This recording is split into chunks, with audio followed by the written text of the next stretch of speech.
We've noticed in the last week a hard shift in the mail messaging on the Democratic side, and we thought we wanted to pop on and talk about it today. Welcome back to Volatile Toxic Podcast. I'm Sari Beth Rosenberg. And I'm Little Miss VRB. Yes, you are. So yeah, interesting shift, not surprising, right? So tell us what happened. What's going on? Okay, I think we can take us back a couple of weeks because I started seeing this on my radar when we were watching Gavin Newsom on the Manosphere podcast tour. And I had a really big problem with the way that he was placating to the right and saying that his son was listening to that and talking about the alienation of men, blah, blah, blah. And I've noticed that that language is coming back. And there's a lot of talk going on about the things that David Hogg are saying, and we have some opinions about it. We have some big opinions. My biggest opinion is that I don't care. I don't care.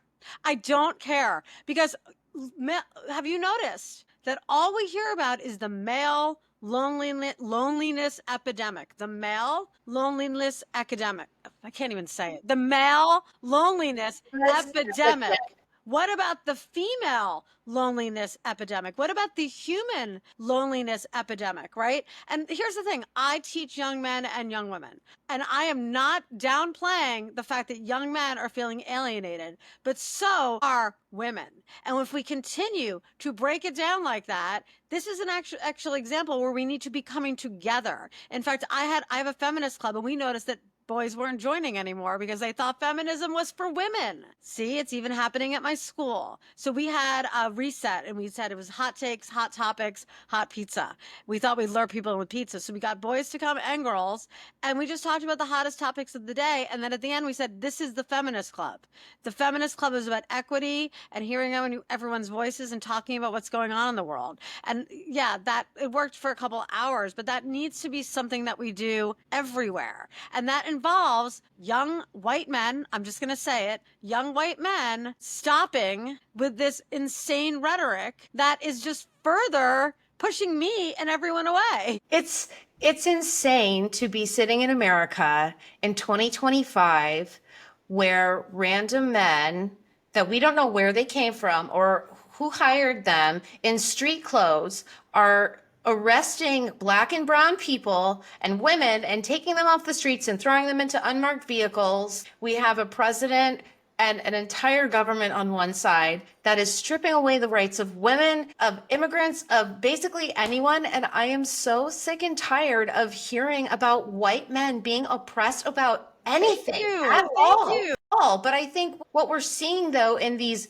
laws that are being passed about us and rhetoric that is coming out from the right, I have a terrible soundbite saved that I'm going to be using from Charlie Kirk talking about how we shouldn't have a right to consent if we have drinking alcohol. Yes.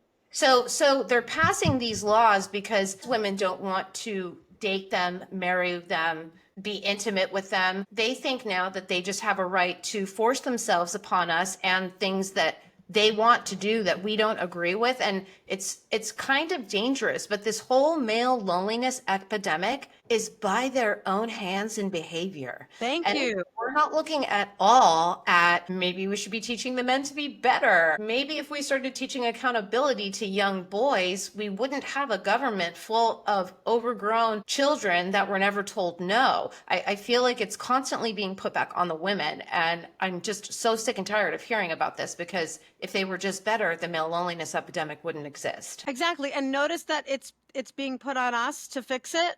Exactly. And are having a problem with loneliness instead of that being like, okay, let's let them look within and see what's going on that's making them feel alienated from society. And I have some thoughts about what's making them feel alienated from society. And again, I teach young boys and young girls. This is not me trying to alienate the young boys in my classes, right? But I'm going to say a couple things. One of the reasons why the certain men, and listen, I think it's mostly white men, right? But there's others as well. Why men are feeling so alienated and as like out of sorts is because we've made some progress where the system is not as, or hasn't been as stacked up in their favor. Right. So minorities, women, all different groups of people, because of the laws that now Trump and his henchmen are trying to scale back, because of those laws and programs and processes, we started seeing some progress where the playing field got a little more level. And guess what happens when you level the playing field a bit? Well, suddenly white men don't just, and men in general, don't just get the job, get the scholarship, get the accolades, get the awards, get the praises just because they are men. And it's very difficult for them to recalibrate. But it goes back to that whole thing of like seeing the world like a pie, right? Like a pizza pie where like if you don't get your slice, you're out of luck. That's how they're seeing it. When in fact, justice studies show that integrated schools, guess who benefits the most? White kids. And guess who's going to benefit the most when we are all feminists? Men. The burden of masculinity, the patriarchy, and upholding it is actually the biggest problem. And they're grasping at this other problem they're creating instead of just saying, oh, maybe we can just all share here. And maybe I need to recalibrate how I'm seeing the world because my mama didn't raise me right, or someone didn't raise me right, or the curriculum wasn't there in the health classes about consent. And instead, once again, they're throwing it on us. And I'm not playing that game. I don't care. No. When we look at the statistics of marriage, women okay, let me back that up. We're hearing a lot online about, I want a traditional woman.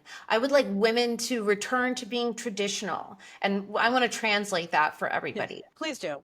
Women couldn't have bank accounts without men. We couldn't have jobs. We couldn't Apartments. have money. We couldn't do anything. And so back then, women got married so that this was their means of survival, which meant that a lot of them were staying in domestic violence situations. The husbands mistreated them. The husbands mistreated the children because look at how the children have grown up and now they're in our government, how they're acting.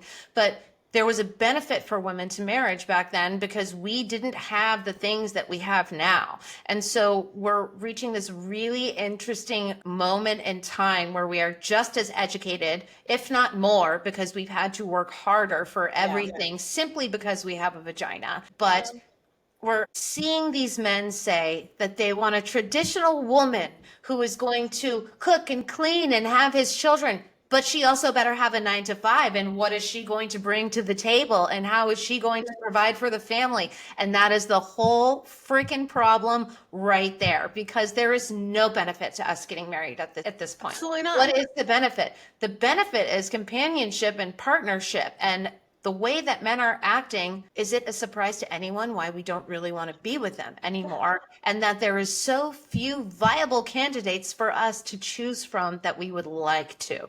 Absolutely. And by the way, back to that playing field thing, women, you made a really good point. Not too long ago, like when my mom was just leaving college, graduating from college in the early 70s, she couldn't have a credit card. If you wanted to live alone, there was like one apartment complex in New York City for single women, and that was very difficult. If you know what a great show to rewatch is Mad Men, because it really breaks that down, like what it was just like for the single women who were not married yet or didn't want to get married, God forbid. Well, the reason why women got married was because the system was set up by men, so they had no other option. So everyone should be very scared right now when they hear about Trump's his baby bonus plan. It's giving Hitler, it's giving Mussolini, but it's also just adding on to that whole idea that they want to, that a childless Catwoman is their, and teacher, I don't have cats, but I'm a teacher, is their biggest fear, because we are basically proof that we don't need them at all. Listen, if I find the right guy, sure, but it's not because I need them. We don't need them. So they're trying to, once again, mess around with the system so that we have no other choice. Right. We've also always been told horrible things about spinsters and women in their 50s and how horrible they are and how miserable they are. And I figured it out. Like, it's just because we're powerful and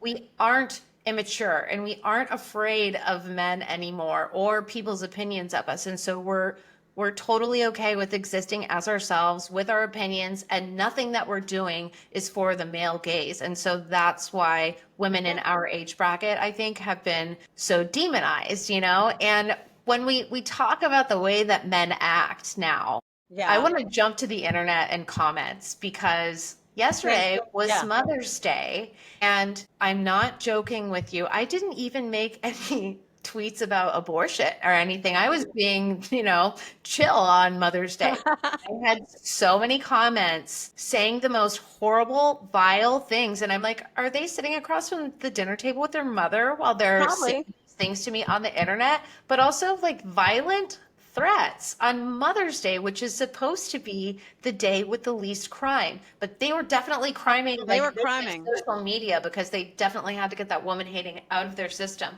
What has your experience been with bad comments? Oh, we talk about this all the time. Just being us online, and it's not all women.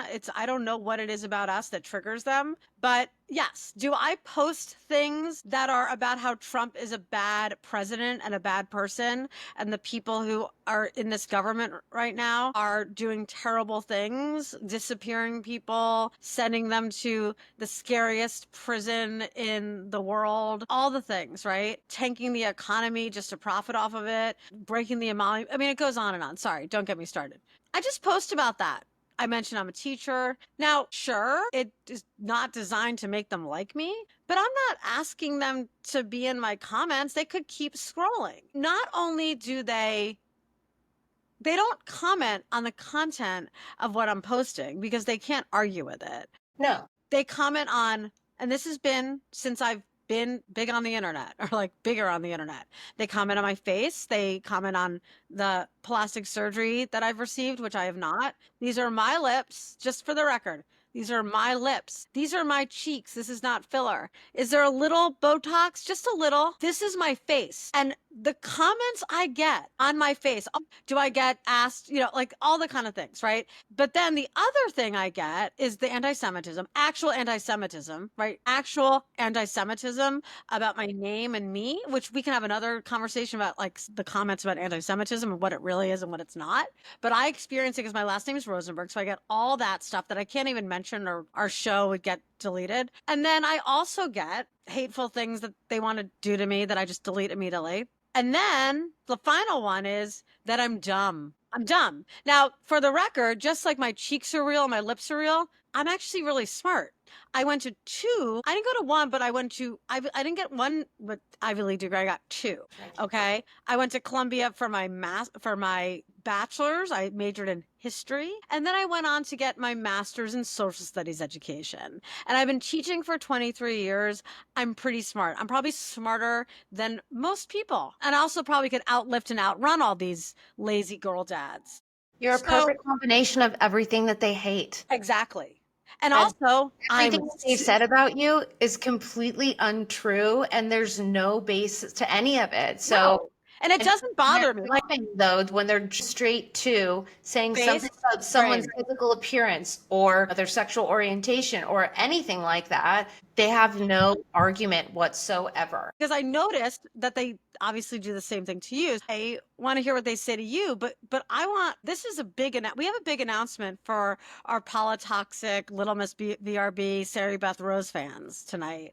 I might cry. I'm so excited about this. Now, talk about turning pain into purpose. Now, you turned your pain into purpose. Can you please, drum roll, please, tell us what you did? I did. So before I veer off onto the book, I want to talk about an influencer that I saw a video of hers when I was in the middle of creating the book. And it really kind of gave me some perspective because I think, political influencers, creators, whatever it is that we do, we definitely attract a different kind of viewer than, say, an influencer girl who's talking about makeup or, outfits or travel or whatever. I tend to kind of box us in that thinking that we're the only type of people that get, hateful stuff on the internet. But while I was in the process of making my book, I saw a video from a creator, an influencer, and her name is Christina Kirkman. She is brilliant. She is so funny, and I would love to be friends with her in real life, but I love her.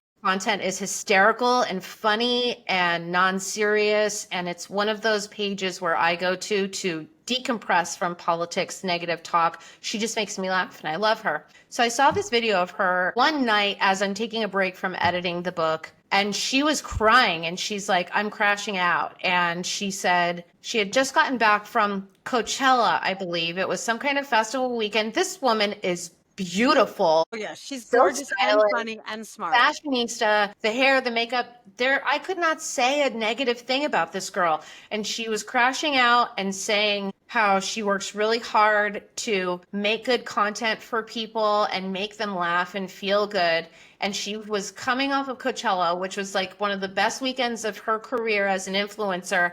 And the thousands of hate comments she got about the way that she looked and her weight and her makeup and how she conducted herself. And basically her video was like saying, these things hurt us. So like, regardless of if we seem tough and funny on the Yeah. internet, these things hurt. And that really like hit me in the feels. And I was like, what I'm doing with this book, I'm doing this proper and right. And this book is for any woman who has ever posted anything on the internet. It's Yeah. for any creative man, woman, trans. It's for anyone who has allowed themselves to be seen online. And I took a bunch of stuff from people who had left me the most horrific things you could ever imagine online. I'm talking death and rape threats. I'm talking things about my physical appearance. I'm talking things about my parents and my family Oh my who I God. never show on social media. But I decided that I was going to take this stuff and put it into a book to show people, mostly women, to show people what these people say doesn't matter, and to still put yourself out on the internet, because God's Warrior 6767, opinion doesn't matter, but he really inspired a lot of art. So I have a 300-page book with all Show original us the cover. illustrations, all original illustrations. And I'm not going to say exactly what's in here, but I'm definitely hoping that it will teach men not to be on the internet. Some men that have made it to the book, I hope they might think twice about sending me a death threat on the internet. But mostly I made this book for myself and for anyone who's putting themselves out there to say, this shit doesn't matter. The things that people say can't hurt you. And if you're doing enough work for 300 and something people, which there's a lot more. I plan on doing 6 volumes. We have material for 6 volumes of this, Wow. but it's for education purposes, and it's to show people what is going on the internet, and possibly a look into why the male loneliness epidemic is happening. There's a link there. There's a link there. We're really Can you close. show us the whole cover? Or you Well, being... this is the proof. So, Okay, it's the proof, but that's this okay. is Oh, I what's see. out. We're It's waiting called on the Love. final copy. This is so exciting. I can't wait to read it. We're going to do a special session. Maybe we'll do like a virtual book reading and bring in some friends and fans. Maybe we can go live if people are interested. I just have to say, I'm so grateful for that, because I did, I want to correct myself, because I said, oh, they don't cause us any pain. They do. And this is why I didn't say that. And then let's break it down. I don't want them to ever think they hurt me or got to me, because their goal is to bully us off the internet and make us live in a world that no longer should exist for women, but they want to. They want to trad wife us up. They want to shut us up. They want us to, chug a glass of raw milk and put the diaper on the baby and say, yes, sir, I agree with your politics, husband. Never. And never. We're never going to do it. But that is to say, like, it's the mean things that I see just about myself when I open up Instagram or TikTok. Like, most people could never. No. And with you too, could never. And I have friends who are political, who post political stuff, and they don't get the same hate that we get. And sometimes they do. They say, oh, I got on the wrong side of TikTok. And I'm like, I'm always on the wrong side of TikTok. Every day I'm on the wrong side of Instagram and I'm on the wrong side of TikTok, because those companies know that these victims of male loneliness love to hate post about us. And yes, it's painful, but you know what it ends up making you and me do? Double the F down. It's You fuel. don't like that post? I'll It's post another fuel for one. me. Like, it's gas in the tank. It's premium gas in the tank. Yeah. It's revving me up, and it makes me want to work so much harder because we know when we get these type of things, we've struck a chord, which means we're right. And so Yeah. it's just more proof that the work that we're doing is important and that we should do it. You know what it is? It's like you're running uphill because I'm a runner and it's tough. But the minute I get those comments, it's like running up the hill through the comments. And then all of a sudden I'm like, oh no. And then I'm downhill, baby, running as fast as I can, beating every freaking man on that course because that's what makes me lift harder. It makes me post harder. It makes me run harder. And what really does is it makes me realize that like whatever communities I'm posting about and writing about and giving a shout out to support, that it makes me fight harder for them too. 100%. We have our voices still, and everyone should be using them, and everybody should be speaking out right now. And don't let the Chads get to you. I think that's where we're leaving it. Don't let the Chads Don't get let the to chats you. get to you. Let the Chads inspire you to create art. Yeah. And at the end of the day, I love the link you made to it went full circle because we started our conversation about the male loneliness epidemic. And when I say I don't care, I care about men. I don't want them to feel unsafe or unseen or all that stuff. But just that whole narrative around that's BS to me. Like you said, there's so many more people who are suffering right now. And what we need is white men and white women to get out there when you see someone them trying to disappear someone off the street. You know how you beat your male loneliness epidemic? Get out there and Yeah. help somebody. I can't tell you how turned on I would be if I saw a guy who's stopping an ICE raid and pulling apart a family. I'd be like, hello, sir. Like, hello. So men want to say we don't want masculine men. Yes, we 100% want masculine men, but we want masculine men that are going to stand up for us and not drag us into minivans. That's the type of men. Yeah, that's hot. That's hot. So to all the men that don't identify with that demographic, you could learn a thing or two from the book and this podcast and do something, say something. We need more white men saying something. We need more white men saying, this is not on women. This is not on minorities. This is on us, dude. It's But on as men. we know, accountability is just not a trait that a lot of men have. I'm sorry, they just don't. Men have a really hard time with accountability. So I'm really hoping, though, that we can get some on our side that would help us out and there are some good ones. show us that it's not all men because we can't technically say it's not all men, but always a man. Always a man. Always a man. Maybe that's the title of this episode. I think we found her. We found it. So I think in conclusion, always a man, but not all men. That's right. We will be back talking about your new book. Yes. And all the other, talk about toxic. This might have been our most toxic episode yet. And I loved every second of it. I did too. I think we're just going to do more regular conversations and Yeah. less news topics because I'm kind of sick and tired of talking about the news. I don't know about you, but Yeah, there's plenty of people doing breaking news all day. You know what I'm saying? So and I feel like there's so many layers to what's going on, like on a societal level. Like we have to dig beneath the politics into more of the why these things are happening and, do it different because what we're doing isn't working, everybody. It's not working. But we're going to keep working. So thanks for joining us. This is the Politics Podcast. Yeah. And stay toxic until we talk to you soon. We'll see you next time. See you next time. Bye. Bye. Wait, smile.